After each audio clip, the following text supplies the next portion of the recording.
But yeah, so speaking of things that apparently are working or maybe not working, I don't know.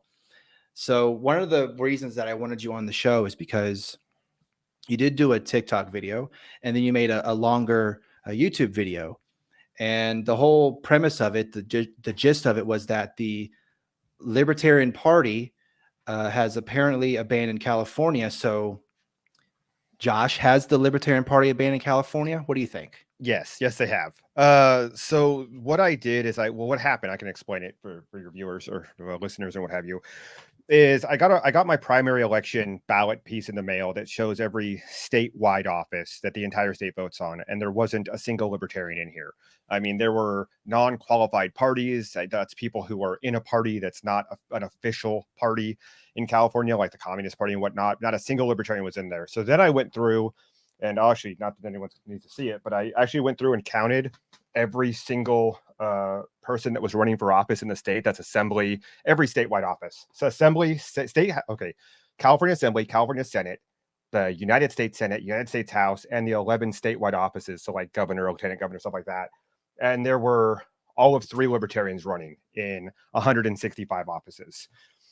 Now, the really problematic part about that is that doesn't even mean that the Libertarian Party helped, worked with, or convinced those 3 people to run as libertarians, because all it takes to run as a party member is to register with the state as the party and then pull paperwork and do your dance to run for office. So even if the Libertarian Party was actively searching for candidates, actively trying to find people to run, there are 3 out of 165 in the state. Now, for contrast, there were, let me see, 316 Democrats, 293 Republicans, 12 members of the Green Party, 4 no party preference. That's our version of independent, 6 Peace and Freedom, and 1 American Independent. So, and that what's actually kind of funny to me about that was that the Libertarian Party has the combined registration of the Peace and Green and the Peace and Freedom and the Green Party combined, and yet they put out, what was it, 1/6? Wait, 3? Yeah, 1/5 the number of candidates. I mean, they put out nobody to run. So the Libertarian Party is super worried about what's happening in Reno in a couple of days, the big Reno convention, the Libertarian Party National Convention. They're really worried about what's happening in 2024. And they're giving the largest state in the union with 40 million people nobody to vote for. I don't know. It seems like abandoning the state to me. Now, there are going to be people, obviously, that are running for city councils and stuff later in the year, because you don't pull paperwork for that till like June or July and other things. But I don't know. Seems to me that you have 165 offices and 3 people are running. Doesn't look like a party that's serious about trying to spread the message of liberty or win electoral office. Yeah. And I mean, I guess one pushback on that, I suppose, would be maybe they just look at California as just lost hope. Like, what's the point of trying to run people that they know? I mean, look, it's the Libertarian Party. Obviously, they have like 0.1% chance of winning elections, and maybe that's, I don't know if that's too conservative, liberal, whatever. Let's just say they have it's a long shot. We'll just say of them winning anything. Okay, so here's a good example. So I wasn't paying attention, and because I'm not a member of a party and I kind of don't care. But recently, like most states, California redraw our district maps. So my assembly person, who for years now, a woman by the name of Sharon Quirk Silva, Democrat, almost impossible to beat. Republicans never beat her. I was like, oh, well, she's running again, so I'm just going to ignore that race because I don't care, because it's a locked race. Excuse me, she's not in my district anymore. Now I have Philip Chen, a Republican, who was 1 city over. Now he's over my district, or where I live now. He's running unopposed. If the Libertarian Party was paying attention to how people were running, where they were running, what the likelihood was of the redrawn maps, that's a seat that would be guaranteed, because California is different from a lot of states in that we have what's called a jungle primary. And that means that everybody runs in the primary. So assembly, Senate, stuff like that. And then the top 2 are who goes to the general election. So if you don't run in the primary, you cannot run in the general. That's just how it works. But if a libertarian had run in my district for state assembly, they'd be guaranteed a top 2 position. Well, that gives the Democrats someone else to vote for, because there's no Democrats on the ballot. that gives the disenfranchised Republicans and no party preference voters somebody to vote for, and nobody's running in this district. Now, I've run for office before. I didn't want to do it again, so I wasn't really paying attention. I didn't really care. But as a party, they should have known this. They should have been watching these district maps. There are races that people are running unopposed. And if you just run people in those races, it elevates your party's position because it gives people somebody to vote for, somebody to look at they might not have otherwise paid attention to in races that are going to go to a single candidate. So now every Democrat for state assembly is either going to stay home or just not vote on that race. Every Republican is going to just vote for the de facto Republican, and everyone else is just not going to care, I guess, because there's no choice. Yeah, there are races where you're like, oh, that's a bright blue district. I'm not going to win in San Francisco or whatever, but sure. But I live in Orange County, and Orange County is considered to be fairly libertarian to begin with. Low taxes, socially liberal on a lot of things. There is opportunity. I don't know. I don't know that the party cares enough. And I'll actually track this back. You look back at the governor's race, not the recall race that just happened, but the governor's race of 2020 and 2020 had to have been 2020. But you look at the race. No, guess what? What's the year? 2022, 2018. Whenever Nicholas Wildstar and what's the transhumanist name? Zora's another libertarian dude. He was running for governor. The Libertarian Party couldn't even choose who they were endorsing for governor. Like there were two libertarians who ran for governor, and the Libertarian Party, it didn't endorse. Like if your party can't choose who your candidate, who you support, then how are the voters going to? How are the people going to? I don't think the California Libertarian Party knows how to tackle this state. It's also a huge state. You look at somewhere like New Hampshire with the Free State Project, and you have a state smaller than my county. It's going to be way easier to organize, way easier to talk to people, way easier to network. I can't get coffee with somebody who lives in San Francisco 8 hours away. So I think it's a geographic problem. There's a whole lot of reasons why. They have a lot of excuses, a lot of reasons. But at the end of the day, as a voter, I don't care. I don't care what their excuses are. I don't care what their reasons are. All I know is I look at my ballot and there is zero representation of who I can vote for from a party who screams at me not to vote for the duopoly. Well, congratulations. You gave me a choice to vote for the duopoly. What do I do now? Yeah, that's a good way of putting it. I mean, I guess if you want to look like you're doing something in a state that, and again, I'm trying to think of it from the Libertarian Party perspective. If they did see just the state as a whole as, well, we don't have a chance there in California, so maybe let's focus on, like, I don't know, Wyoming or Alabama or another state or something like that. Because sure, that would make sense, but they don't do that. They focus on the national race. Everyone's talking about who's going to run for president under the Libertarian Party ticket. 2020, Jo Jorgensen got 1.15% of the vote. She didn't get taken seriously by any major media establishment outlet because everyone was tribalist. Do you think in 2024, the entire country is going to open up and be like, you know what? I know that it's been really contentious, left versus right, but I'm willing to open my heart and mind to a third option.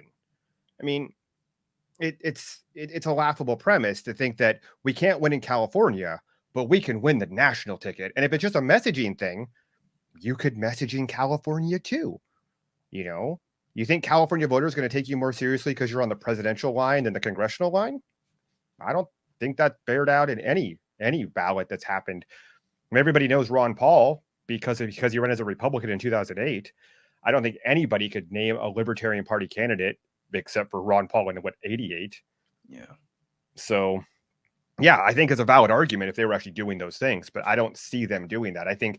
I see libertarians who are also members of the Libertarian Party doing things like the Free State Project. I see there's that Midwest project that's happening that they're trying to get people to run in certain races and whatnot. For me, I don't care because I live in California. Yeah. I don't care what happens in Colorado or New Mexico or Wyoming or New Hampshire. I don't care. I care what happens in my state. And I look at it and it's like, oh, cool. They don't exist here. And I know the rebuttal from the Libertarian Party was like, well, the party is who shows up and why don't you fix it? I'm like, why? Like, I don't have that much time on my hands to fix that problem. If it felt like the party was doing a lot of work and I just needed to help out to make it better, that'd be fine. But I've seen Libertarian Party stuff, and I've seen people who really do work hard and really do care here in California, who have done a lot of work trying to build things. But when you show up, it looks like, oh, I have to then take the reins and build it after this person gets burned out. I had somebody at the local level who was like, I'm not going to name the person, and it's not anybody you guys would think of because it's not a big name person in the party, but who was like, yeah, no, the party's full of what's a delicate way of saying this? Insane people, and it burns everybody out. I know a guy who was chair of the local parties in California. He was actually around when the party was started. He's a local guy in my town that I'm friends with, and he's like, yeah, I still donate to them, but I don't go to anything because they don't do anything. That's terrible. You got legacy members of the party who think the party doesn't do anything, and so yeah, there's a lot of excuses, a lot of reasons, but at the end of the day, the answer I always get from and again, so people know, I'm not a registered member of the Libertarian Party, not national, not state, not local. I am not a delegate, none of those things. I just look at the party and go, how does this make my life more free? And if the party's answer is show up and do a lot more work, yeah, that's not freedom. That's, work. That's volunteer work. That's cool. But yeah, that's not making my life more free. If they can't answer that question, what value is the party? To your point of, sorry to ramble, but to your point of, well, they're trying to do it elsewhere. I can't sell that to California. Join the Libertarian Party because Wisconsin might be more free this year. Oh, okay. Yeah, I think if they weren't so focused on, and look, I mean, if they're going to focus on national, that's their prerogative. That if that's what they want to do, then fine. But yeah, like to your point, you live in California, you worry and you care about what's going on in the state that you live in. That would be a fair perspective. Like why would you care what's going on in Nevada? I mean, maybe Nevada because it's like right there. Obviously, it's like your neighbor, so maybe you sort of kind of care because it's right there. But at the same time, it's like, so the Libertarian Party is telling me to do the work, but then when I see, maybe am I supposed to be the one doing the work? What about the person next to me? Like how many people are supposed to be doing the work? Well, and that's the problem, is that they tell you to do the work and you don't see a lot of people doing the work, at least not locally where I am. And again, that's an issue where you can point to people in other states, other areas, and that's what I get all the time. They're like, well, in Pennsylvania or in New Hampshire. And I'm like, cool, that has nothing to do with where I live. So you're asking me to show up and fix the party. And why would, here's the rebuttal on that. If I'm going to show up and fix a party, there is another party in California that's totally broken and not useful, and that's called the Republicans. I could just as easily show up and fix them as I could the Libertarian Party. I mean, anybody who's in the Libertarian Party knows of all the squabbling and all the fighting. I mean, the whole hashtag Reno reset for, the end of this month in Reno, Nevada is about the Mises Caucus trying to take over the Libertarian Party from the more pragmatic sort of, let's call them cocktail party libertarians. And that means that the party itself is fractured. It's no different than the Never Trump Republicans versus Team MAGA in the Republican Party.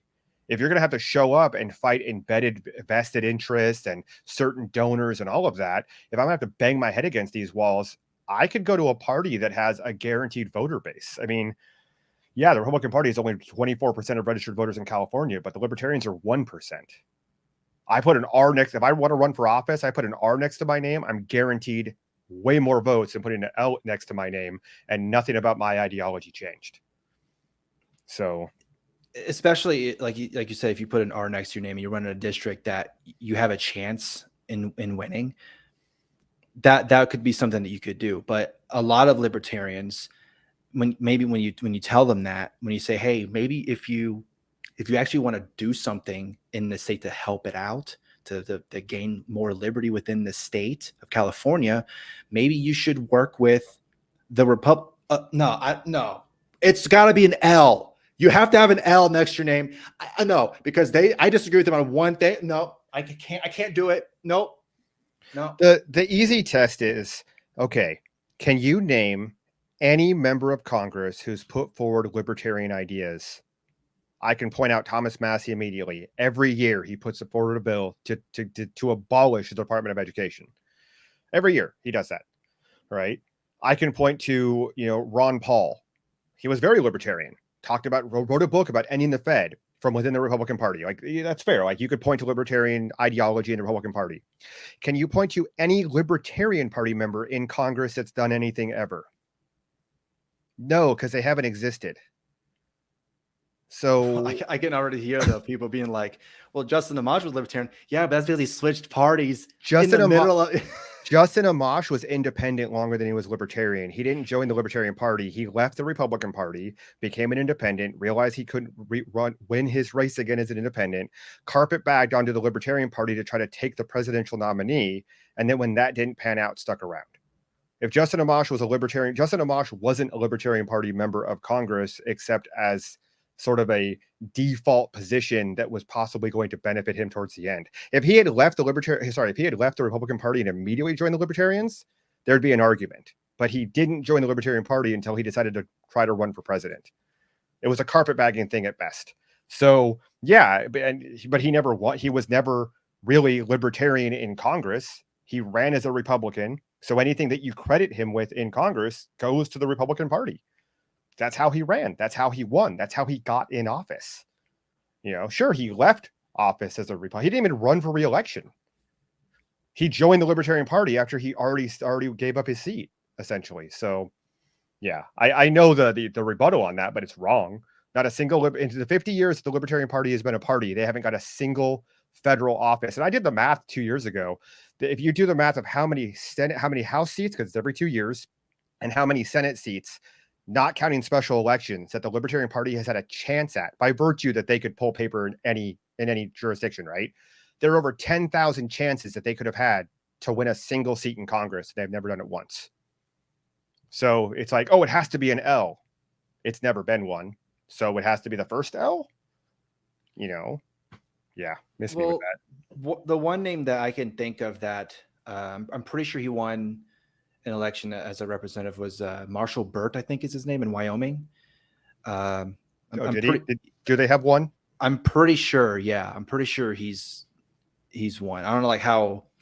I know he's not like part of the 535 whatever, but he's like a big representative in Wyoming. And again, I'm not like on the top of my head.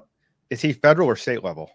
I'm pretty sure he's just state level. Yeah. Okay. Yeah, I'm talking federal. Because like up until a couple of years ago, the largest race that a libertarian had ever won was actually Jeff Hewitt out of Riverside County Supervisor. So there are some wins for sure, but it becomes that issue of if you're like, oh well, it has to be an L, then I'm sorry, you're just going to not win in certain races. You're just not going to succeed in certain races, and you have a huge hurdle to overcome. Everything that you can throw at the Democrats or Republicans, people throw at the Libertarians also. I mean, how many times do you get people asking you about my roads? Yeah. So. Yeah. And yeah, so I'm sure for you, where you do have no party affiliation, but I suppose you kind of gravitate more towards the Libertarian Party just because you kind of have those type of values more so than any others, I'm assuming, right? Right. So I'm not a member. Okay, so I've only been registered with a party twice in my life. I registered with since I registered when I was 18 or whatever. So I was a registered member of the Democratic Party for about a year or so because I literally registered to run against the guy that shared my first name. He was up for recall as a state senator. The Republicans were doing a terrible job in that. I did not trust them to get this guy recalled, and so I figured it would be really fun to take his signs because his name was Josh Newman. My name is Joshua Ferguson. So I took his signs. And it said, vote no or whatever. And I made signs that looked identical to his, but they said, vote yes, vote Josh. Because in a recall, you vote on two things. Do you want to recall the person? Yes or no. And then who do you want to be in that office? Well, if you're being recalled, your name isn't listed as the candidates because you're not running for the office. You're trying to not be recalled. So the only Josh that was a Democrat to vote for was me. And the Democratic Party lost their minds. So I registered with them as a joke and sort of a trolling thing. And then I registered a Libertarian because I'm friends with a lot of Libertarians. And I was like, all right, I'll give it a shot, whatever. And then I just went back to no party preference because I don't care. Ultimately, I'd say, yeah, ideologically, sure, I have a lot more in common with the Libertarian Party. I don't see the personal utility for me in California. I don't try to knock it for people. Like if you think it's great for your state, great for your municipality, whatever, awesome. You think you can save the Libertarian Party with the Mises Caucus, awesome. I don't try to tell people that you're doing it wrong, because I think that's sort of a dumb mentality to have. Different people like different things. They gravitate towards different things. It's sort of what we were talking about earlier. It's like, if TikTok works for you, use it. If Twitter works for you, use it. Whatever medium works for you to promote your liberty, your message, whatever, do you. And I feel that way about the LP. I just don't see a lot of use with it with people like Sarwalk or JBH or whoever who were running the party for the longest time. And then I see California basically being abandoned by the LP, and I just go, meh. It doesn't make my life freer. It doesn't increase liberty in my sphere. So whatever. Republican Party is useless. I would never vote for a Democrat. I've made that mistake once in my life. I'll never do it again. Republican Party is corrupt and ridiculously corrupt in my area, so I can't affiliate with them. And the Libertarian Party is non-existent. So it's just absolutely, I think they're the closest to me. But my local Libertarian Party story is I went to one of their meetings at a Denny's and they didn't show up. Well, that's just unfortunate.